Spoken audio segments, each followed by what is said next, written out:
Hi there, this is Penelope. This is a short video just giving you a little bit of a clue as to how to do question 7 in assignment 10. First up, you need to draw a diagram. So I've drawn the diagram here.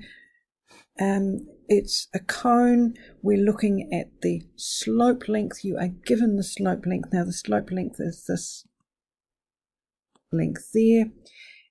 And then you're asked to find the maximum, to find the height and the radius that maximizes the volume. And you're given the fact that the volume is equal to 1/3 pi r squared h. So under normal circumstances, you would then find the derivative, but there's a problem because we've got two variables. So what we have to do is we have to express the volume in terms of just one variable. That means we need to take the information that we've got. Now look, we've got a right angle triangle because this is also 1.8 meters. Now we've got a right angle triangle that says 1.8 squared equals h squared plus r squared. We've now got a rule that connects both of them. Now it would make sense, this has got r squared in it. It would make sense to find a value for r squared. So 1.8 squared minus h squared equals r squared. Now we can rewrite v as being 1/3 times pi times 1.8 squared minus h squared, that's the r squared bit, times h.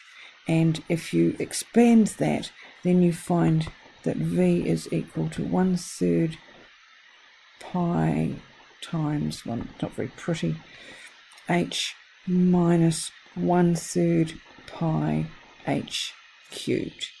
And then we're able to find this derivative that we couldn't before, because now we can find dv by dh, and then we would find the derivative of that, set that to 0 for the max or the minimum. Now we need to solve that for h. So solve for h, then find r, then find v.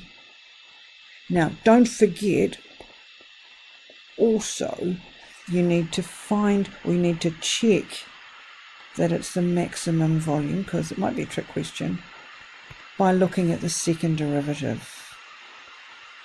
And remember, the second derivative is d2v by dh2.